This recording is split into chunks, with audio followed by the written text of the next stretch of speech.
Hurmatli tomoshabinlar, aziz do'stlar. Bugun siz uchun, ayniqsa yoshi oltindan oshgan qadrli insonlarimiz uchun hayotiy ahamiyatga molik juda muhim bir yangilikni e'lon qilmoqchiman. Bu ma'lumot sizning kundalik hayotingizga, moliyaviy ahvolingizga bevosita ta'sir qiladigan uzoq kutilgan o'zgarishlar haqida. Sizni qattiq ogohlantiraman. Videoni bir soniya ham o'tkazib yubormang. Har bir so'z muhim. Bu nafaqat sizni, balki atrofingizdagi har bir keksa yoshli insonni ham qiziqtirishi shart. Shuning uchun hozirroq kanalimizga obuna bo'ling, qo'ng'iroqcha tugmasini bosing va bu videoga like bosing. Bu ma'lumot ko'proq odamlarga yetib borishi juda muhim. Aslida ko'pchiligimiz pensiya yoshiga yetganimizda hayotimizda yangi bosqich boshlanadi. Bu bosqich ko'pincha moliyaviy qiyinchiliklar, doimiy xarajatlar va o'zgaruvchan iqtisodiy sharoitlar bilan bog'liq bo'ladi. Avvallari ko'plab pensionerlarimiz o'zlarining pensiya ta'minotlari bilan faqat eng zarur ehtiyojlarni qondirishga majbur bo'lishardi. Kommunal to'lovlar, oziq-ovqat, dori-darmon bular har oy qayta keladigan, ba'zan esa pensiyaning katta qismini tashkil etadigan xarajatlar edi. Shuning uchun ko'pchilik keksa yoshdagilar qo'shimcha daromad topishga majbur bo'lishardi. Ba'zilar esa farzandlari yoki yaqinlarining yordamiga umid qilishardi. Bu vaziyatda kutilmagan xarajatlar, masalan, sog'liq bilan bog'liq favqulodda vaziyatlar yoki maishiy texnika buzilishi jiddiy moliyaviy muammolarga olib kelardi. Ko'p hollarda pensionerlarimiz jamiyatning eng zaif qatlamlaridan biri sifatida doimiy e'tibordan chetda qolganliklari haqida shikoyat qilishardi. Ular o'zlarining uzoq yillik mehnati evaziga munosib turmush darajasini istashardi. Ammo ko'pincha bu istaklar amalga oshmasdi. Ammo hozir vaziyat butunlay o'zgardi. Hukumatimiz tomonidan qabul qilingan yangi qarorga binoan 6000 yoshdan oshgan fuqarolarimizga, ya'ni qadrli pensionerlarimizga ulkan moliyaviy yordam ko'rsatish tizimi joriy etilmoqda. Bu shunchaki pensiyani indeksatsiya qilish emas, balki aniq sezilarli va maqsadli yordamdir. Bu o'zgarishlar pensionerlarning hayot sifatini tubdan yaxshilash, ularning ijtimoiy himoyasini kuchaytirish va ularga munosib qarilikni ta'minlashga qaratilgan.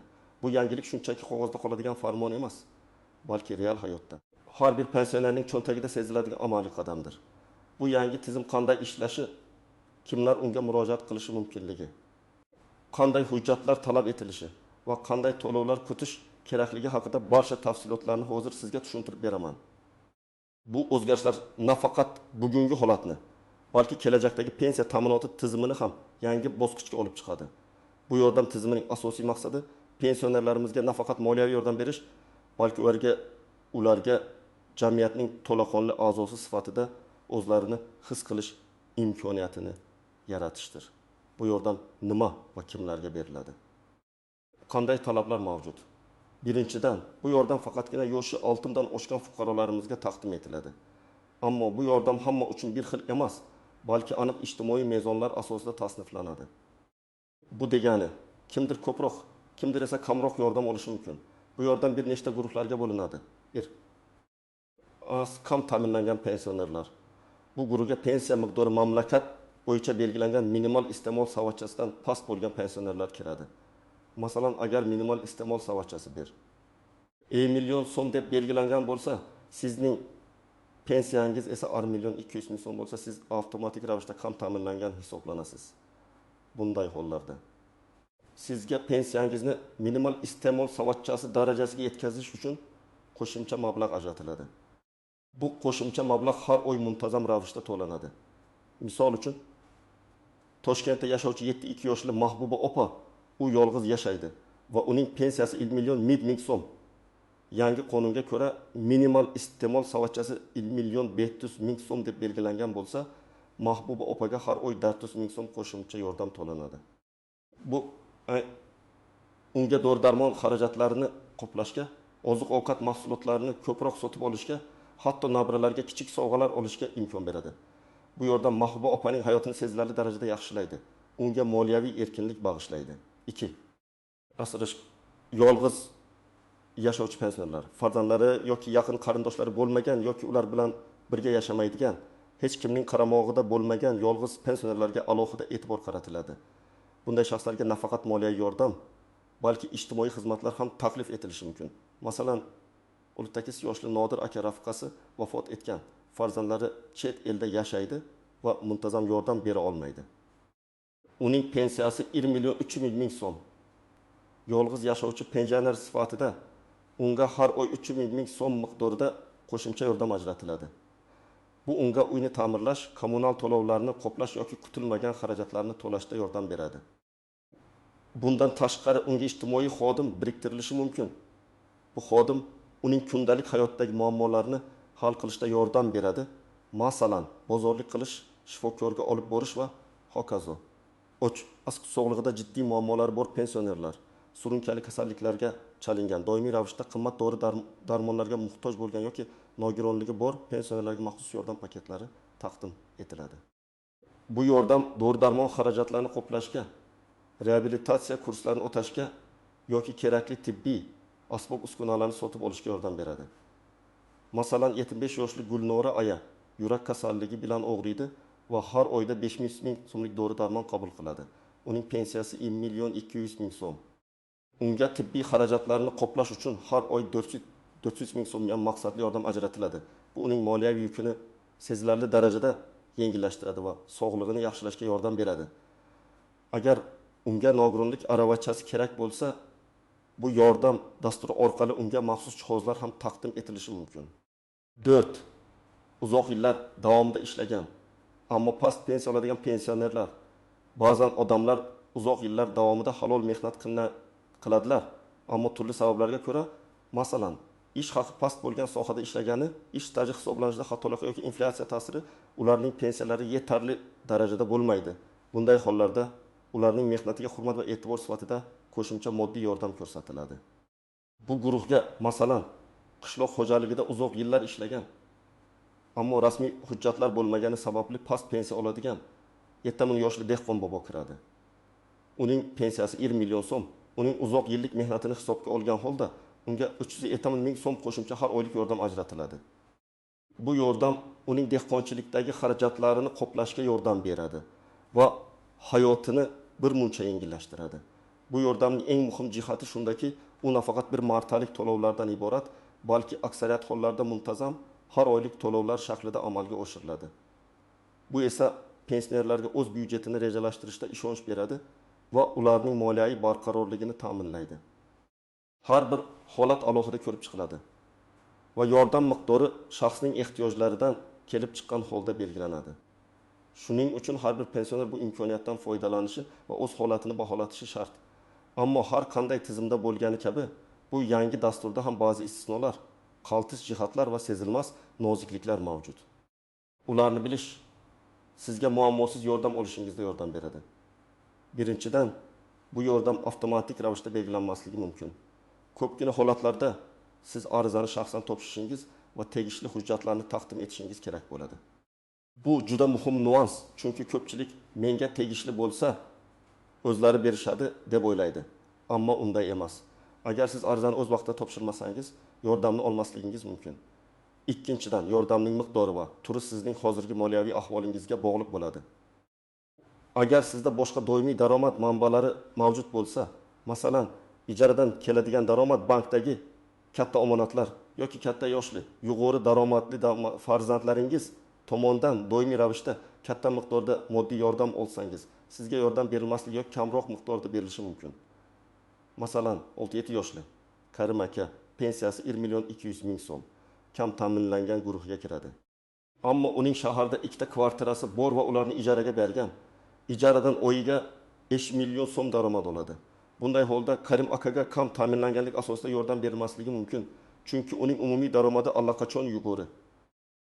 Yoki agar 65 yoshli Ra'no opaning pensiyasi minimaldan past bo'lsa-da, uning o'g'li chet elda ishlaydi va har oy unga ertalab $1 million yuborsa, bu ham uning ahvolini yaxshilaydi va yordam olishga xalal berishi mumkin.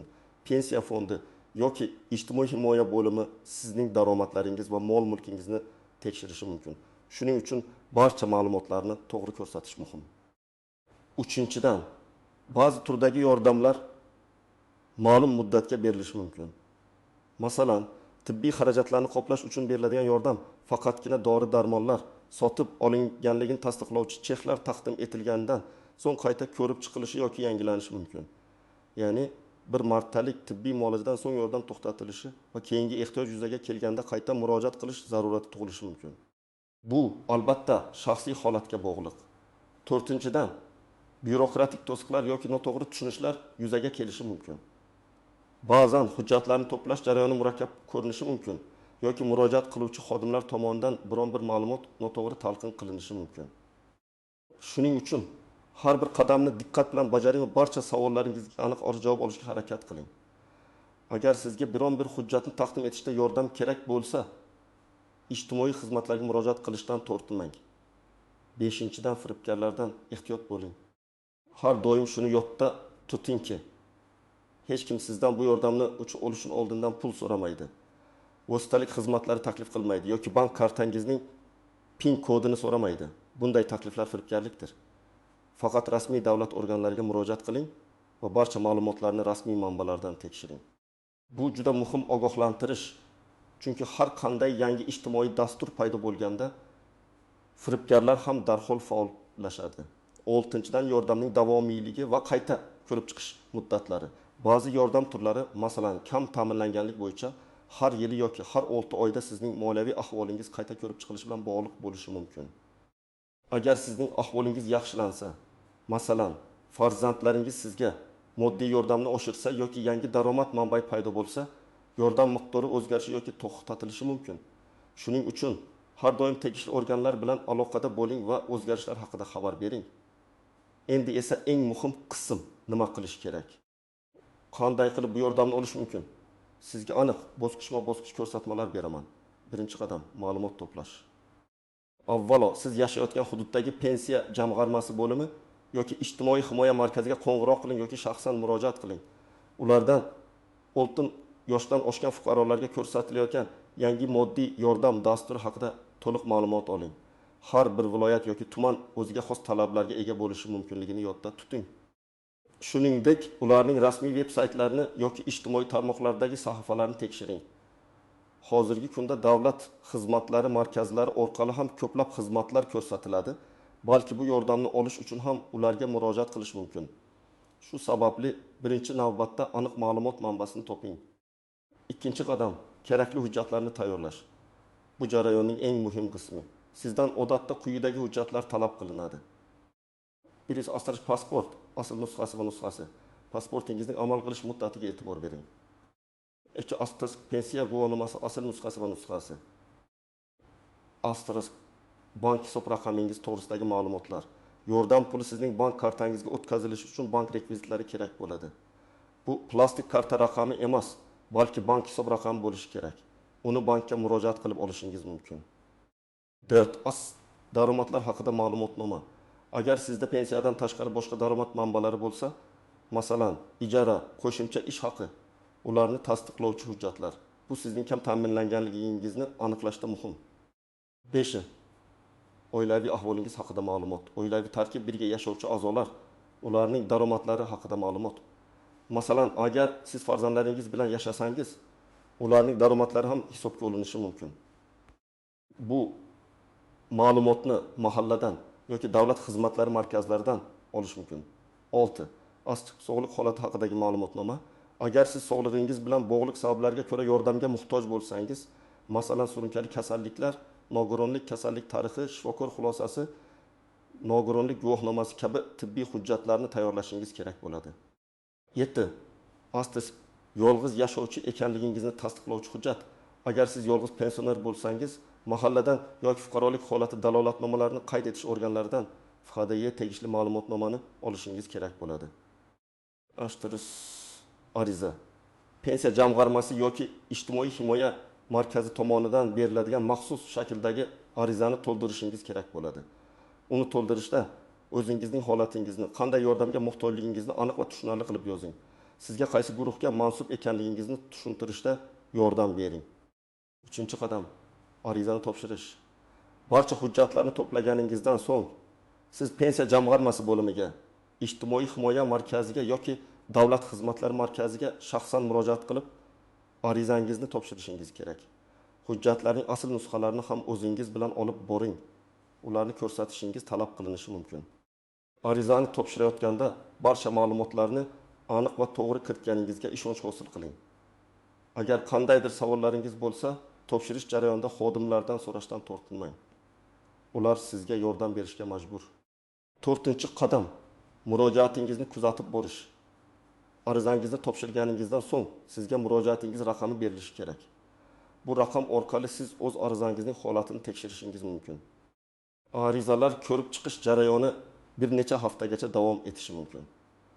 Agar belgilangan muddatdan keyin javob olmasangiz, yuqorida aytilgan idoralarga qayta murojaat qilib, holatni so'rang. Ba'zan qo'shimcha ma'lumotlar yoki hujjatlar talab qilinishi mumkin. Shunga tayyor turing. 5-qadam to'lovlarni qabul qilish. Arizangiz ma'qullangan taqdirda sizga belgilangan yordam mablag'lari sizning ko'rsatgan bank hisob raqamingizga o'tkaziladi. Bu to'lovlar muntazam ravishda amalga oshiriladi. To'lovlar miqdorini va o'tkazish muddatlarini aniqlab oling. Azizlarim, bu yangi yordam dasturi sizning hayotingizni sezilarli darajada yaxshilashga qaratilgan ulkan imkoniyatdir. Uni qo'ldan boy bermang. Bu shunchaki pul emas. Bu sizning uzoq yillik mehnatingizga, yoshingizga bo'lgan hurmat va ehtirom belgisidir. Hukumatimiz barcha pensionerlarimizning munosib hayot kechirishini ta'minlashga astoydil harakat qilmoqda. Endi esa o'z fikrlaringizni, savollaringizni kommentariyalarda yozib qoldiring. Bu video sizga foydali bo'lgan bo'lsa, albatta like bosing va kanalimizga obuna bo'lishni unutmang. Bu ma'lumotni imkon qadar ko'proq yoshi ulug' do'stlaringiz va yaqinlaringizga ulashing. Zero bilimsiz hech narsa bo'lmaydi. Bu ma'lumotni boshqalar ham bilishga haqli. E'tiboringiz uchun rahmat. Salomat bo'ling.